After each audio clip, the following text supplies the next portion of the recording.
everyone is ready. Yeah. Resolution analysis, nothing fancy. Criterions, net benefits. If you think the affirmative plan has more benefits than harms, you vote for us. If not, you vote for them. All terms will be contextually defined. If you have questions, ask. The background.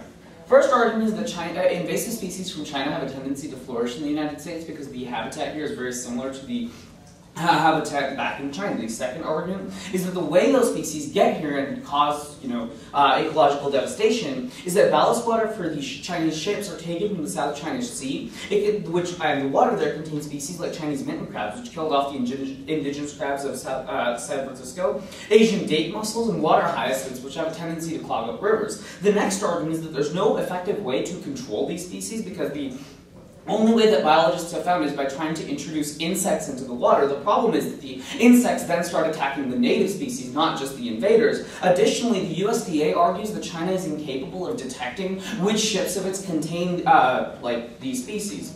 Thus the plan. The USFG will significantly increase through normal means efforts to combat aquatic ecologically invasive species, by banning all maritime shipping from China. Again, USFG will significantly increase through normal means its efforts to combat aquatic ecologically invasive species by banning all maritime shipping from China. Any questions, or should I move into the advantage? Wait, so you stop China from being able, what exactly does your... We stop China from being able to ship. So set up a blockade, the whole deal. The only error in there is that I don't have the its that we just added to the res. But other than that, that's the plain text. Okay, with that I'm moving into the advantage. The uniqueness is that war with China is inevitable. The first reason why is Taiwan. First argument here is that Taiwanese nationalism is rising. The ASA point is that in December, Taiwan's China-friendly ruling party lost in, is that 17 local elections? That is 17 local. Jesus Christ. To nationalist opposition, the BSA point is that this was the highest turnout in any Taiwanese election ever, indicating that this is a movement that has a groundswell of support in Taiwan. The next argument is that Taiwanese nationalism forces China's hand. The ASA point is that China views Taiwan as a runaway province, so they really get angered by Taiwanese nationalism. The BSA point is that this strengthens Chinese nationalists before the 2010 Party of Congress, which means that they have to act in order to maintain their power. The next argument is that this makes war inevitable. Our scenario here is China-Taiwan. Our argument is that nationalism begets oppositional nationalism, as the nationalists in Taiwan say, hey, we're our own country. The nationalists in China say, I don't think so. Our argument is that the non-secession law allows, that they passed last year, allows war against Taiwan, so China will exercise this option, and China's leaders have an interest in exercising this option as a way to exercise that nationalism and keep power at the Party of Congress. Our argument that is that because the United States has a protection pact with Taiwan, this forces the United States into the war, making war inevitable.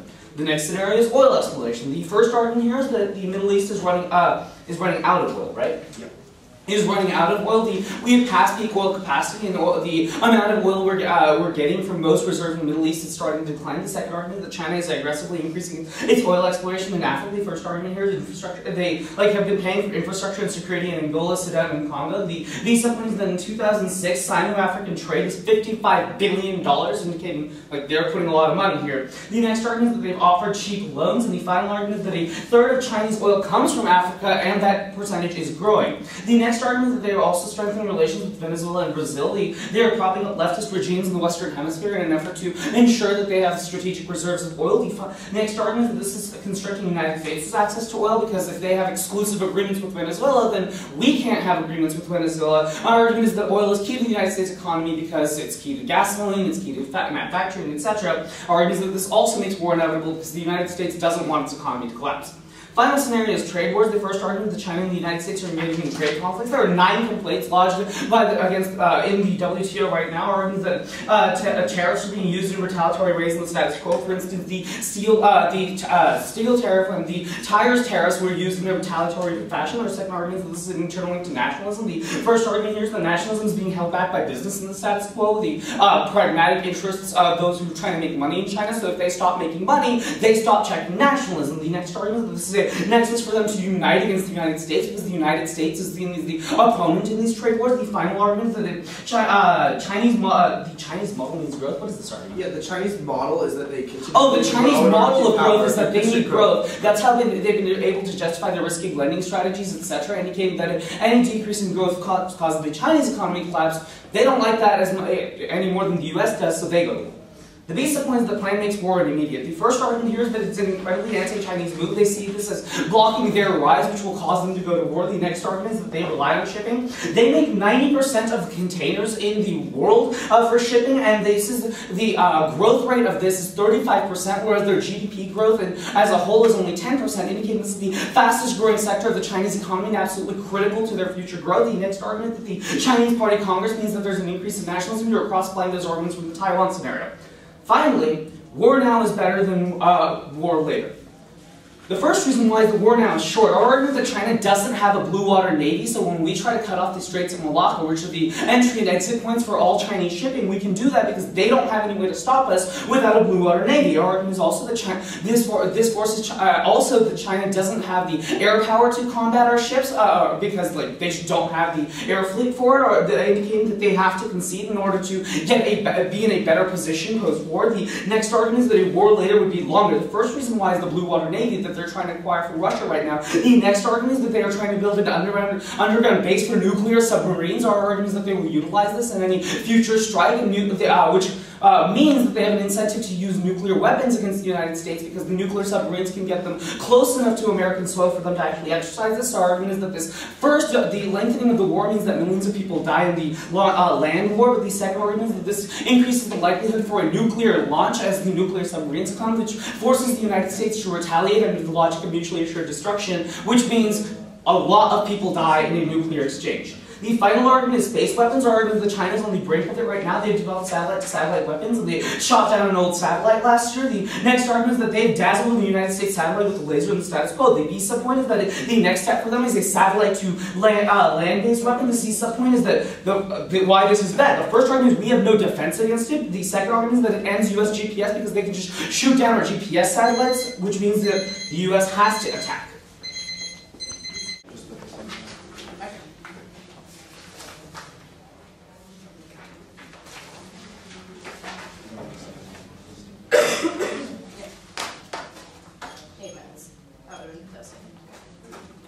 First is going to be topicality, combat ecologically invasive species. Our interpretation is that combating ecologically invasive species means using biological containment strategies to limit invasive species, i.e. the example that we're going to give is nets. The violation is they don't do that, they just ban shipping, which it clearly isn't topical. The standards supposed to give you limits, what limits most limits best, and you're always going to err negative on theory. That's because the affirmative has a structural advantage of speaking first and last name. They have two offensive speeches, the MGC versus the MOC. MOC is an affirmative advantage because they get to introduce offense and offense we introduce in the MOC straight here into the PMR. The second is going to be ground that they're extra topical, and this allows them to garner extra topical advantages, i.e. their war with China scenario, which is unfair and unpredictable to the negative, which means that we never get access to any ground in the ground, which means they could always have extra topical advantages. And because on the voters, you're always going to be this in competing interpretations, and you're always going to look to the fairness. Fairness comes first, because without fairness, you can't get any education in the war. Next topicality is going to be increase.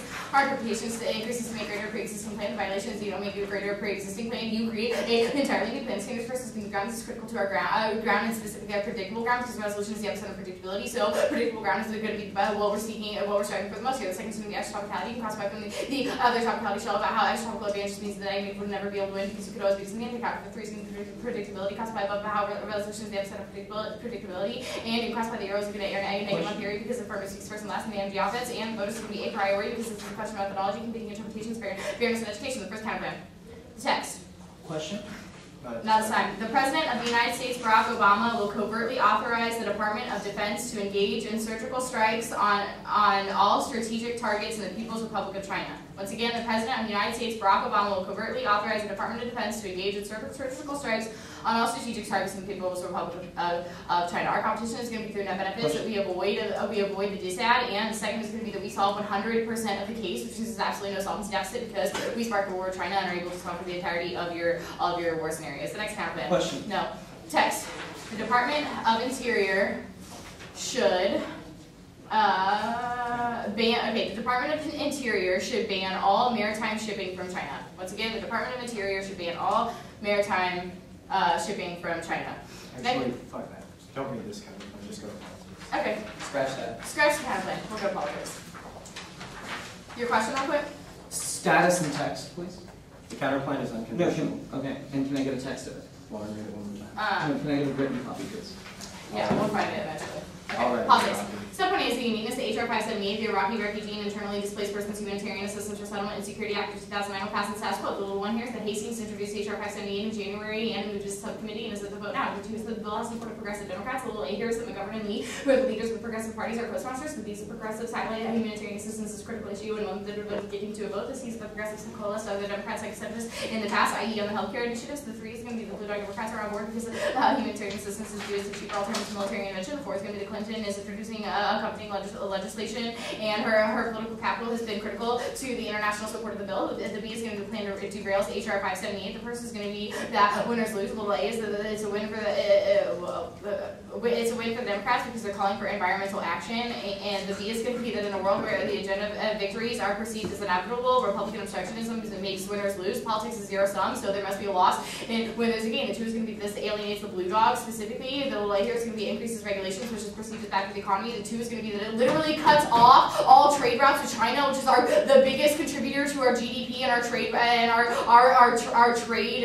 trade gap in with the United States and our trade profits in the United States. Most of our exports and imports go back and forth within China, which means this would definitely piss off the Blue Dog Democrats because we're cutting off all those trade routes. This is going to be the interlink. The HR 570 is critical to stop the crisis. The 1 is going to be the U.S. leadership is absolutely critical. We're the only country working with displaced Iraqis, and we have the scenario spillover because other countries will model us once we give humanitarian assistance. It's critical to the international support and international coalition to help the displaced Iraqis. The 2 is going to be the HR 570's bilateral aid with organizations that are already established in the region, which means that we have the infrastructure. The 3 is going to be the 4.7 million Iraqis are already displaced in neighboring countries, and these people are not considered, these areas are not considered refugee camps, which means they're functionally invisible to the international community and they're not receiving any type of humanitarian assistance. The 4 is going to be the refugees will destabilize the Middle East. The little A here is that the U.S. ambassador to Iraq said that the number is increasing every day. This means that it's try or die. We're on the brink. The B is going to be the border disputes make this scenario, make the area ripe for miscalculation, specifically between Afghanistan and Pakistan, where we're having issues with border security. So using the Admiral Mike Mullen said that the Taliban is pushing the neighboring countries will have devastating effects, and that we must act now. They actually ran a scenario of the refugees going into Pakistan to show that it would absolutely create a failed state in Pakistan that would have devastating effects. The B is going to be Pakistan is on the brink of a failed state right now, which means that they need action in order to stabilize the region. The impact is going to be the failed state would lead to extinction. The 1 is going to be the failed state of Pakistan would lead to 120 nuclear weapons into the hands of terrorists. The 2 is the CIA and international studies actually prove that they don't have the oversight on the nuclear weapons, and in a scenario of a failed state, these would go right into the hands of terrorists. The 3rd argument is that because of proximity and ethnic tensions, their first strike for the Pakistan extremists would be to strike India, and the next argument is going to be that India would have no choice but to second strike, and this would minimally be proportional, which means that they would be using nuclear weapons as well, which means that you have 2 countries using nuclear weapons, and because of the high area of urban targets, this is already a devastating impact, but our impact analysis is going to continue where we say we draw in the United States and China, the United States backing their ally of India, and China getting involved because their interest in the Kashmir region, specifically in the division of the Kashmir region that exists within Pakistan. We're going to say this leads to extinction because nuclear weapons would cause a mushroom cloud large enough to block out the sun, and because it would have devastating radiation effects that would get into the water, which would absolutely kill off biodiversity. You have to remember that every species on Earth is at maximum 3 steps away from the ocean, which means that our biodiversity within the ocean is absolutely critical. When you release the nuclear radiation into the oceans, it would absolutely destroy this. We're going to beat them on the impact calc because they don't tell you how any type of scenario of war would lead to extinction of all species on China. And we saw 100% of case, but let's go to Casey. Well, real quick. Sure. Yeah, your link scenario on the politics argument is that the plan is seen as a win for the Democrats, right? Well, We have several links. I mean, okay. Which one do you want? You have plan is seen as a win for the Democrats. The winners lose argument is that who is the plan being seen as a win for? Who are the winners? Dude, the link argument Alright, we're the link probably argument going we're to gonna go go for for is the is blue the fact dogs. that, Okay. the fact that you Alienated just blue cut dogs. off trade to China. Okay, cool. Like, you completely destroyed all trade with China. Really. Seriously. Okay. On solvency. On the scenario one, they talk about how war is inoperable with Taiwan, but when I would say this is empirically denied, that we would have seen the war happen whenever the United States got into the arms agreement with Taiwan, and there's absolutely no strike. There's no impetus for the nationalists to strike. It's just going to be the mutual destruction is always going to check, because they know that the United States would get involved, and the United States would be able to challenge them militarily, which means that the nationalists would never check. The three is going to be that you don't prove that these nationalists are irrational actors, or you don't give any reason why they're not irrational actors. You prove that through the national elections they're trying to strive for legitimate power in the state, and attacking Taiwan would actually absolutely delegitimize this, and as sparking a war between the nationalists and the opposition nationalists would delegitimize their party and not allow them the state control that they want, which means that there's no impetus for them to strike. I don't understand where you're coming from. In scenario 2, you say that we're running out of peak oil, but you don't give any analysis. You say that we're at peak oil now, but you give absolutely no analysis. My 1 is that we're not at peak oil because we're increasing technology in order to find new oil sources. The 2 is going to be that we're increasing our thermal technology, which means that we can drill farther into the earth and we can find new sources of oil that are deeper and deeper in the core of the earth. The 3 is going to be that oil is not a zero-sum game. You talk about how there is China's increasing its relations with Venezuela and Brazil, and how that is cutting off the United States, but it's not zero-sum. There's no reason why the United States still isn't getting oil from Venezuela. In fact, we are right now in the status quo, even though China's still getting oil from them. On your scenario 3, you talk about how you talk about the economy, but there's no scenario here for trade war specific. Very smart. How was it not taking guys? No. Okay. Everyone ready?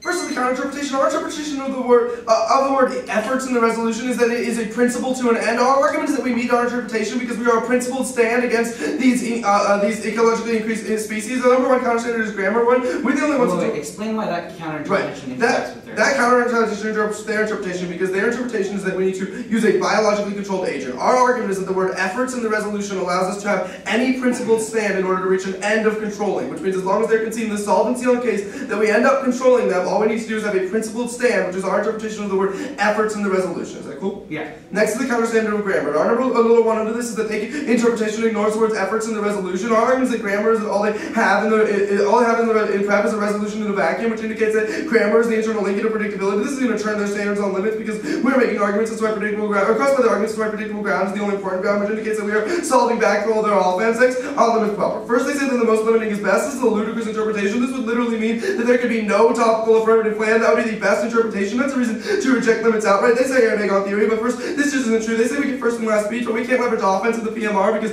Octafinals only gets to weigh, which means that doesn't happen. They say that we get 2 offensive speeches, but they get negative flexibility, and we have to leverage the entirety of our offensive strategy in 2 and the NG, which means that you get 2 chances to respond to us, but we only get 1 chance to respond to you, which indicates there's a negative sign bias, and also negative gets 2 claps out of position, which indicates that there's more of a reason to err on theory. They say ground that we're extra topical, but they have literally no interpretation of why we're extra topical. All they say is that we can garner extra topical advantages. They don't tell you how we garner any extra topical advantages because there's literally no propensity to vote here. I'd argue they need to articulate abuse on the position to win it. They don't give you any articulation of the abuse on the extra topical. More than that, our interpretation encapsulates there's in a world where we're winning that we are extra topical. They can access here on the voters. They don't give you a link to any of their position to fairness. They say it's most is best and that we're extra topical, but they don't tell you how this interact with fairness, which is there's literally no propensity to vote here. Next, I'd argue counter-standard of reasonability. I argue as long as we're being reasonable, you're never pulling the trigger here. Well, and our interpretation of reasonability is as long as we win 1 standard, you vote for us. Next team. Is the interpretation increase means to make greater, increase means to make greater. This interacts with theirs because we are making an argument that we just have to make greater the efforts. Increase in the resolution is modifying the term efforts, which indicates that all we have to do is make greater our principle and our argument is that we're meeting our own interpretation. C is the counter-standard. First, the counter-standard is grammar. Caused by the arguments above our grammar is good. We're the most grammatically incorrect interpretation because we notice that increase is modifying the term efforts, which indicates that we are controlling the grammar standard on ground. They say that the resolution is the center, but caused by my arguments is why grammar controls this because grammar is the only mechanism by which they can access the resolution in prep, which means we're controlling the predictable ground standard. They say extra T, caused by the arguments they're not articulating a reason why extra T is bad. They're just saying that we get our extra advantages, but they're not giving you a reason. And it impacts out to fairness vis-a-vis the end of the round. On predictability, we're winning arguments to why grammar is the internal link into predictability, which means we're always going to solve, indicating that we solve back to all their offense. Look, our interpretation solves their offense on this T position. Also caused by my reasonability standard on the voters. They say that this is the voter for fairness education. Once again, they're not making an argument as to why these arguments are interacting vis-a-vis the standard debate. They're not giving you an abuse story, nor are they making a claim to education, which means there's literally no propensity to vote here. Next off. A is the interpretation, they need to take a question on the counterplan text because the violation. No, on each page. Oh, on each page because the violation, they don't. The next argument is strategy. The first argument is standards too. We can't access predictable offense in a world where we don't know what's going on. Like, we don't know what's going on. We try to ask a question on the second topicality advantage to clarify your interpretation. We can't access offense when we don't know that, indicating there's an in-round strategy. You cross by my reasons, this is why MG time is the most important time of the round, and we don't get ground in a world. We can't leverage our arguments against you in a world where we don't know what's going on vis-a-vis the case, which means that in a world where we don't get a question, we're never going to be solving back to use the voters. The first is going to be for fairness. I'm making articulated views on this position in the MG offense scenario, indicating there's a reason to vote for it. Cross by their arguments, that's why fairness comes first. Next. Is the interpretation negative, doesn't get access to fiat, B is the violation, they fiat, C is the standards. The first is predictability, they don't have a resolution, which means they have unlimited access to whatever fiat they want. Our argument is that our fiat is controlled by the resolution, theirs is not, which means that they have an infinite number of counterplans that they can run, indicating we have no propensity to access this. And number two is topic-specific education. They should be forced to defend the topic itself, not counterplan out of defending the topic. Arguments of the topic areas highlight the things that we need to learn about in the debate round, indicating that when they destroy topic-specific education, they're going to cross by their voters to reason as to why education is important. We're getting the only ground, and run here into education debate, which indicates the reason why you should vote for us. The next argument is this is also a vote for fairness, indicate cross by the reasons. Text. The first argument is perm do both. This isn't an advocacy, it's a test of competition. The perm proves that there is no reason as to why you cannot do both. Our argument is that they say that they can compete on net benefits, so the counterplan needs to compete outright. They need to be non-mutually exclusive. Our argument is that the perm shows that you can do both, indicating that there's no reason to ever go there. Politics. Oh, that's only counterplan? Yeah. Okay. First, it doesn't solve. They can see the argument that Malacca is key, indicating that a strike would not solve back. Our argument is that we need to be having a naval blockade there to solve for Malacca, indicating we get faster solvency than the counterplan, indicating that we're never going to solve back. The number two is that they can access solvency because a covert strike means China doesn't know it was us, indicating that there's never going to be a reason why China would attack us. This is a double-blind argument. Either they link to the politics because people know that the strike comes from us, indicating that they're linking back just as hard, or they don't solve because China doesn't know that it comes from us, indicating that there's no reason to. Yeah, what's up, Joe? So your argument is that China would just never figure out who struck them? I mean, listen, either it's so covert that the Chinese can't figure it out, or it's not that covert and the Democrats can figure it out. Okay. So China just won't do anything about it? They're like, oh. No, they'd probably attack someone else by mistake. I mean, Okay. Politics. They're silly. On the uniqueness first. First argument is that all of their uniqueness argument is premised on the Senate as it is right now. Our argument is the Senate is changing literally on Tuesday. The ASIP point is that right now Brown is going to win. The little one under this is that a Suffolk University poll collected 2 days ago shows that he has a 4-point lead. The number two under this is that he's trending upward. He's gone from down 10 to up 4 in the last week and a half, indicating that he's always trending upward. The three is that people like him, have been successful in Massachusetts in the past. He's a socially liberal but economically conservative Republican, indicating people like Mitt Romney have run in the past, indicating that he's going to win. And the people who are going to campaign that aren't going to have an effect. Obama's political capital is taxed, and Bill Clinton is having a negative effect on the campaign right now because the people in Massachusetts are disaffected by him, indicating that Brown is going to win. The number two argument is going to be that they didn't get access. The next argument is going to be that when Brown gets in, there's going to be a filibuster of the bill because there are 40 Republicans in the Senate. They don't make an argument as to why the Republicans support this, indicating that by Tuesday they're going to solve. They can't have a time frame argument here because the Senate is out of session right now, indicating that the first chance they would ever have to vote on this is going to be on Tuesday. By that time, Brown's going to win, indicating they can have a filibuster. But also, healthcare comes first, indicating that even if Brown isn't seating immediately, they're always going to get access to this. Look, the Democrats can postpone Brown seating for 15 days, but we're going to win that they get access to healthcare first, which is going to win what? Make sure you get to case. Yeah, well. Also, our argument is even if healthcare doesn't go first, financial regulation comes next. Obama said this is the top of his next document, indicating they have no propensity to solve this on time frame. Our argument is that this comes too far in the future for us to predict the uniqueness on this, which is a reason to reject outright. Look, this is going to come at most after healthcare and after financial regulation, which means you don't vote next. Our first argument is the Republicans love this, which means this is a win for the Republicans. This is a hawkish plan indicating that they want to strike the Chinese. The next argument is the progressives hate this plan. This is seen as the United States using a Bush-style foreign policy, indicating that the progressives are always going to vote against it. The next argument is this is against Obama's rhetoric of solving world crisis by bringing people together, and again, this is another win for the Republicans. The next argument is this is against Clinton's rhetoric, indicating that she loses political capital, but they say they're going for their Blue Dogs argument. The first argument is that the Blue Dogs hate China because they're alienating trade. They want to see this fast forward. When they can see that we get an immediate victory, we're always going to be solving back for this, indicating that the Blue Dogs like this. The next argument is this no economic class because there's a recourse because it ends really quickly. Our argument is that economic collapse is inevitable. They can say the trade war scenario indicating that there's no reason for the Blue Dogs to vote against this because they're smart. They know that China's screwing us on trade. Business people are the only things checking the national. And okay, go to advantage one. First, extend the trade war scenario. This gives us a clear link into the advantage. She has no ink on this. She says there's no scenario after the timer beef. That means that we get that war is inevitable and that war in the house later and the war later. But on advantage one, she has literally no offense here on either of these sheets, which means that we are solving back 100%.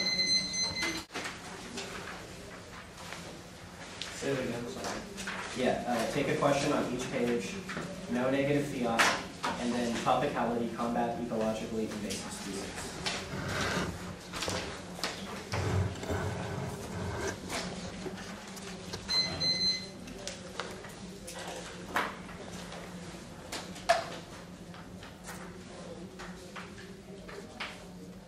Everyone good? Take question on each page. The counter-interpretation is that we should take 2 questions. We meet because we took 2 questions. The ace point is limits. Our argument is that a world where we have to take a question on each page. That means if we read 5 or 6 off, we have to take 5 or 6 questions during the LOC. That's critical LOC speech time. You can see that the argument that the LOC is the only opportunity to introduce offense for the negative, which indicates that we have the best limits in terms of this argument. If we had to take a question on each page, that would massively overstretch the ability of the LOC to read offense. That would compare to your affirmative. Our argument is that crowds out negative competition would make it impossible for us to win the B subpoint ground. Our argument is that in a world where we had to take a question on every single page, that would also probably include the case pages. You don't specify which pages we would have to take a question on, which indicates that has the possibility of taking up to 10 questions in the LOC. That is bad for ground because our argument is that that's not reciprocal. Our argument is that in a world where we have to take a question on every single page, that would ultimately be bad in terms of the time trade-off. Our argument is that the LOC is critical. You've already conceded this argument, which indicates that your interpretation is absolutely bad. Additionally, you have no defense of this. You have no defense of this argument. Our argument is that 2 questions is enough to solve 100% of your standards arguments. All of your standards arguments only indicate why it is important to get questions. Additionally, taking 2 questions would still solve all of your offense because it would indicate we would have the ability to take questions in terms of the counterplay debate or the dissent debate. It would also force you to incentivize taking smarter questions, which indicates that you would have a better ability. You would have a better ability in terms of that. Our argument is that that's a good limit, and that's also good for ground. This is a terrible argument, but we'll say that topicality should be privileged above this argument anyway, because our argument is that in a world where you're not topical, that creates a disincentive for us to take questions because it means that we have to read other arguments in the debate in order to try to be competitive with your AF. The next argument is no neg fiat. The counter-interpretation is that the negative gets a right to fiat. The ace of point is reciprocity. Our argument is that the affirmative has the right to fiat. You get to fiat change to the status quo, which means you get to fiat past your uniqueness arguments. Our argument is that this is the most reciprocal because in a world where the negative also gets fiat, we have the ability to counteract that ability. Our argument is that that is unique. Our argument is that reciprocity is key because it outlines what arguments we are mutually entitled to, which means it's the best internally to ground. The ace of point is the ground. Our argument is that negative fiat is key to checking abusive affirmatives like yours. In a world where we didn't have negative fiat, we wouldn't have the ability to counterplay out of particular advantage arguments in like your AF. Your entire AF was premised on the assumption that you get to fiat that you cause a war with China. Our argument is that we necessarily have to have the ability to access negative fiat in order to compete in that world. Otherwise, you would read the biggest AF possible, and we would never have the ability to compete. This would obviously be bad for ground. And additionally, our argument is that fiat in terms of the negative is also educational. It allows us to test the processes of the affirmative and whether or not they are good or bad. Our argument is that that's unique education that is controlled by the ability to access fiat, because in a world where we can read a counterplan, we can cogently test whether or not the affirmative is a good idea in terms of the process. That type of education is uniquely good in terms of policy-making education. Additionally, nearly 50% of people who go into politics begin as debaters, which means we'll control a good internal link to the education arguments you highlight. Then you talk about topic education and how topic areas highlight. Our argument is that topic education is still better preserved in a world where the negative gets access to fiat because we can have better discussion about whether or not the plan is a good idea or not. So you talk about topic areas. That doesn't respond to this argument at all. I don't know why that is unique to the negative getting access to fiat. This argument doesn't make sense. But we'll also say that you privilege topicality above this argument because we have to have negative fiat in order to check against abusive affirmatives like yours, which are not topical, which means topicality is a prior question to this subject anyway, which means you can go for this argument in the PMR topicality. Their counterinterpretation says that says that effect is any principled stance. Their first argument is grammar. They say that we ignore efforts, which is the key internal link to predictability. Our argument is that we do not exclude efforts at all. Your argument is absolutely ridiculous. We obviously the example that we isolate in terms of the interpretation indicates that nets would be topical, which would be an effort, which means this argument absolutely doesn't make sense. Additionally, this isn't competitive with our argument. We say that you have to be a biological containment strategy, which is also an effort, which means we absolutely do not moot out the word efforts in terms of the topic, and this counterinterpretation does not compete with our argument because effort being a principled stance does not exclude being able to be a biological containment strategy. You just don't need our interpretation, and your counterinterpretation doesn't resolve any of the content of the standards debate, which means you will not win this argument. Then you say grammar is the internal link to predictability. Our argument is that you will not control the grammar debate because we do not delete efforts. We've already made those arguments above, and we'll control a better internal link to predictability. Our argument is that you're not predictable in a world where you're extra topical because we can only predict things that are manifested in terms of the topic. We had zero reason to believe that you would have gotten access to your War with China arguments, and additionally, they say our framework for limits is bad because it would enable them to say there's no, that it would enable us to not have a plan. Our argument is that preferring more limits to less does not mean no plan. No plan would not be a limit at all, which means this argument absolutely does not make sense. Additionally, our arguments in terms of why you should err on the side of more limits to less are better on this subject. Our argument indicates that you should err negative on this question because they get the first and last speech and 2 opportunities to introduce offense. They say that we get negative flexibility. Our argument is that that's not true in a world if you're affirmative. Those are the extra topicality arguments, and they say that the PMR is a hard speech, but you also have the ability to read offensive arguments in the MGC, which means that the PMR is easier than the block insofar as you can read a ton of new offense and overstretch the MOC, which is what you tried to do in this debate. Then you say that there's a negative side bias. There's no warrant for this argument. Our argument indicates that because you get to speak first and last, and you get to introduce new offense in the MGC, we have a better argument in terms of this. The MGC can literally pile on 10 new sheets of paper and make it impossible for the block to win the debate. The next argument is that they say we get to collapse, but that's not true because we don't get to split the block entirely, which means we may have the ability to collapse, but we only get to collapse to particular facets of strategic decisions. Additionally, the affirmative has the ability to decide how we collapse by strategically prioritizing different offense on different sheets of paper, which means we will control the limits debate. Our argument is that our framework for evaluating limits is that you should err on the side of more to less. Their answers to this argument would assume absolutely no limit, which means their answers are not responsive. Additionally, our extra topicality arguments will be the round winner. They say we don't say why, and we have to articulate abuse. We have a number of answers to this. The first argument is that we do indicate why you are extra topical because you cut off trade to China. That is not a biological containment strategy. You don't have a we need to this argument, which means that doesn't make sense. You are not a biological containment strategy. You're way outside of that, which makes you extra topical. The impact of this argument is that it makes it impossible for the negative to win. That's also happening on the other topicality sheet of paper where we impact extra topicality is making it impossible for the negative to win. Extend that argument. Now, there's no answer to this argument. We have a cold link to this argument because you are not a biological containment strategy. You don't have a we need in this argument. Don't let Anker go in the PMR for no link arguments out of extra topicality. You are not a biological containment strategy like Nets would be. We even outlined what a particular topical affirmative would be, so that doesn't make sense. Extend extra topicality, and the impact of this argument is that it makes it impossible for the negative to win. You get to access magnitudinally very significant impact arguments that we can never compare to, especially when you read alternate arguments indicating why we don't have the ability to access counterplan arguments. Then you say we should have to articulate abuse. We have a number of arguments. First, the abuse has already happened because the abuse is in the PNC. The inability to compete with an affirmative that is extra topical that we had no ability to predict is articulated abuse because it makes it impossible for us to win the debate from the get-go. The PMC is abuse. The second argument is that we should only have to win potential abuse. Otherwise, we would have to read arguments that wouldn't link in the debate, which means that would double the time skew. That is bad for us, which means potential abuse is a good paradigm for this, but you conceded the argument that extra topicality makes it impossible for the negative to win, which means that is abuse anyway, so this argument is functionally relevant. Your answer is subject to terrible. Additionally, our argument is that extra topicality controls a better internal link to the predictability arguments than their grammar arguments. Our argument is that you don't have a link to your grammar arguments in the first place, but extra topicality is the most unpredictable because it's not rooted in the topic, which controls an internal link to both your grammar arguments and your predictability arguments, which means that grammar was the internal link to predictability. You being extra topical means that both of those arguments go our direction, which means there's no way you can prioritize the counter standards. Additionally, your counter interpretation would be massively unlimiting. Anything can be considered a principled stance, which is bad for debate. Our argument is that we establish more cogent limits because we prevent you from being extra topical and making it impossible for us to win. You say that our arguments don't interact with fairness. That doesn't make sense. You conceded the argument that fairness is a prior question because otherwise we would never have the ability to access the debate. Our argument indicating why fairness is a prior question is a conceded argument. You say reasonability means you only have to win one standard. There's no bright line for what does or does not constitute reasonable. Additionally, if you only had to win one standard, then it would be very difficult for us to win on topicality. The impact of this argument is that you would always get to justify bad affirmatives that are not fair. Our argument is that that's not a reasonable standard because we should be able to prioritize our standards debate in terms of the better. Competing interpretations is good because it forces an interrogation of the entire standards debate, which is the only way to determine whether or not you are fair.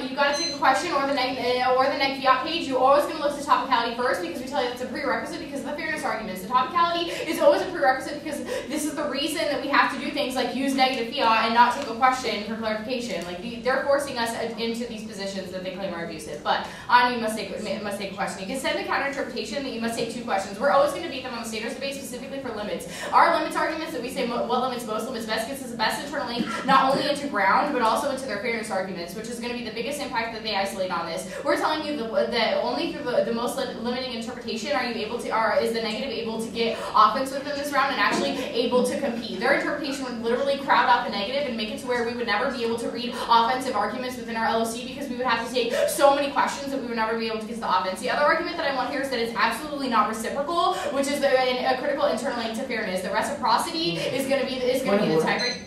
There is no reciprocity standard on the take a question page. That is on the no negative page. He's right. He's No. talking about ground.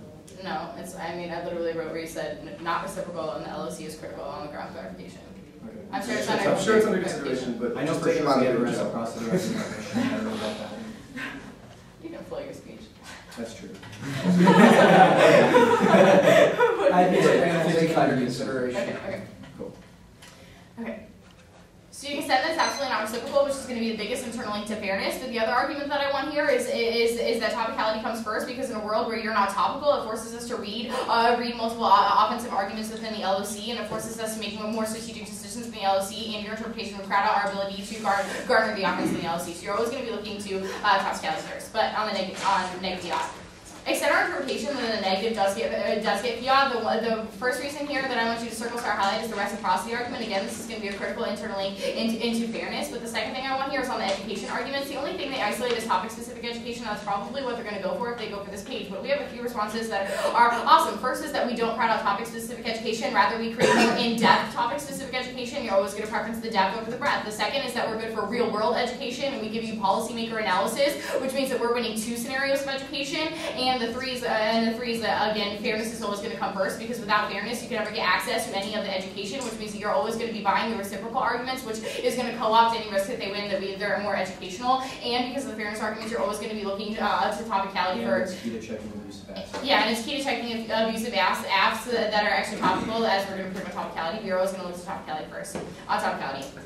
The overview is the first. They don't have a competing interpretation. They reproved this to the fact that their interpretation of efforts doesn't compete with our interpretation of combat ecologically invasive species. When we put you in the framework of competing interpretations, you have to look here first. They literally do not have a competitive interpretation, which means you default to assuming that the negative's interpretation is correct. The second is going to be that they don't have a single we meet on our interpretation. They just say that it's a principle to an end and that this is going to be a good thing, but they don't give you any analysis as to how they meet our interpretation. They clearly don't, because they're not using the biological containment strategies. The three is going to be that our interpretation doesn't exclude efforts, which means that there's no reason for you to vote for them on the standards debate, the point in which we're telling them that not necessarily that their interpretation is bad, the efforts is bad, but rather the combat ecologically invasive species is the portion that they're violating. The only counter standard they have here to go for is going to be grammar, and they talk about how our interpretation ignores efforts. But again, you crossify the overview from above about how we don't exclude efforts, because rather we just talk about how you have to be a biocontainment strategy and how that has to be the topical app. But we're going to control the biggest internal link into the only impact on this flow, which is going to be fairness, and we're going to control that through predictability. We tell you that the biggest internal link into predictability is going to be extra topicality. They literally concede that they are extra topical. Circle star highlight the analysis where we tell you that you literally are extra topical because you cut off trade China, and that's outside the resolution. Extend the analysis that this makes it impossible for the negative to win, which would destroy debate and destroy fairness. This means that we control the biggest internal link into fairness. They could not concede this, and they have no answer. You're also going to extend the fact that you are always going to air neg on theory. This is going to be the tie break, that they are to have a structural advantage, so they get to speak first and last, and that the affirmative gets to determine how we collapse, which means to co-opt all their arguments about how we get to collapse. Extend the limits answers about how what limits most is always going to limit what limits most limits best, about how this is the biggest internal link into fairness. They have absolutely no standard that gets them an internal link to fairness. Extend the reasonability is not a better standard than competing interpretations. They don't have a competing interpretation. They don't meet ours, and we're meeting them with 3 scenarios into fairness. Take a question per page. Topicality.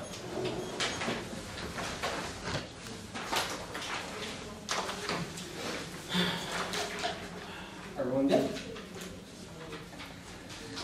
You can extend Joe's answer that they have the right to fiat. They have no articulation of why, if they're winning this education standard as a voter, the LR does not go for this argument, so I don't think you're voting. Let's talk about why you should take a question per page. I want you to first extend our first standard, which is a strategy skew argument. This is that we do not understand your T argument because we do not understand what your standards are. This is a 100% conceded strategy skew argument coming out of the NG. I also then want you to extend the argument that Evan makes that says that NG time is the most important time because it's the only chance we have to answer their strategy, like arguments like topicality. This is going to be devastating for a couple reasons. The first reason why it's going to be devastating is that it gives you a reason to prefer this page over the topicality flow. Look, they do not cross-apply their error-neg-on theory arguments to this sheet. That means that you are not evaluating those arguments here. That means that you're going to buy the sentence I'm about to say. We give you an MG argument that indicates that we cannot combat topicality in a world where we do not understand what these standards are. 100% conceded argument. Also 100% conceded is the argument that MG time is the most important. I would argue that these are two reasons why you privilege this sheet over the topicality flow, because we are giving you articulated reasons as to why the abuse that happens here during the LOC means that we cannot engage the topicality debate, meaning we are a prior question. Let's go to the line item. They give a counter-interpretation of two questions that, we're going to beat them on the debate here. Their first argument here is limits. They say that 5 to 6 off would mean we have to take 5 to 6 questions, and the LOC, that's a lot of time, and that would crowd out the negative. The problem is that they do not have an argument as to why you need to read 5 to 6 off to generate an LOC. There's no reason why you could not simply read 2 off, a counterplan, and a disad, and then take 2 questions, plus maybe a few questions on the AF and their arguments there. This means that we do not crowd them out. It is a strategic decision on their part to read more arguments. Additionally, there's no terminal impact to this argument, because there's no reason why this limit is a particularly bad limit. I think that at that point there's no reason to prefer the limit standard, particularly when it is not articulated in terms of fairness. They then make a ground argument that says that if we had to take a question, we would have to take questions on the case pages. The problem, again, is that they do not articulate a reason why this is bad or why this crowds them out. It's probably good if we get clarification questions so we understand their terms. I'm just going to impact turn this argument and argue that this is a further reason to prefer our interpretation, because it gives us MG ground, and they're conceding that MG timing ground is the most important thing. Then they say they incentivize smarter questions, but they can see the argument that MG time is key. Additionally, I would argue that in a world where we have to decide whether to be confused on topicality or confused about what the counterplan does, that is a terrible strategic decision to make, and it precludes strategic thinking during the MG, because the MG is always making decisions at a disadvantage because we do not understand their strategy. 100% conceded argument. I have already answered their topicality first arguments by arguing that we do not understand what topicality is, meaning this is a prior question, but I would also argue that we isolate in-round abuse. Even if they're winning on the other page that potential abuse is a sufficient voter and their predictability arguments, I would argue that isolating the in-round abuse is still a reason to prefer this page, because at least you are 100% sure of the violation here, whereas the violation on the topicality debate is going to be problematized, meaning that it is less likely that you are intervening if you are voting on this page, which is a reason to prefer our theory. Topicality. I want you to extend the counter-interpretation that efforts means a principle stands towards an end, meaning that we can take any principle stand. This is 100% conceded. They just say that you don't explain the interaction. I stop Evan and make him go back to explain this argument. We get to take any principled stand that combats aquatically ecologically invasive species, or whatever the hell the rest was. Now, they do not have an articulation of why extra topicality functions independent of topicality. It is framed as a standard in the LOC, it is extended as a standard, meaning you cannot vote on that if we have a we meet. Our argument is that if we meet the efforts interpretation, because we are a principled stand, which is a conceded MG argument, then we meet your interpretation, you don't have any views on the extra topicality page. I also want you to extend the grammar standard that says they ignore efforts. Joe's answer here is that they don't exclude efforts and nets are an effort. This is laughable. They do not have a single argument as to why nets have principles or why they would constitute a principled standard. Additionally, I would argue that, okay, nets are principled. That doesn't answer our argument that other things are also principled. They do not have an argument as to why, you would prefer this. I think you are then extending our argument that this turns the predictability standard. You are conceding 100% of the resolution in the vacuum arguments, indicating that this is the internal link to your prep time. They try to say that the extra topicality and predictability is worse, but we would argue that the prep skew that happens when we are not grammatically precise outweighs this, because prep time is the internal link to the strategy that they have in the round. This means that you are not voting on the extra T views, and you're voting for us on a lot of questions.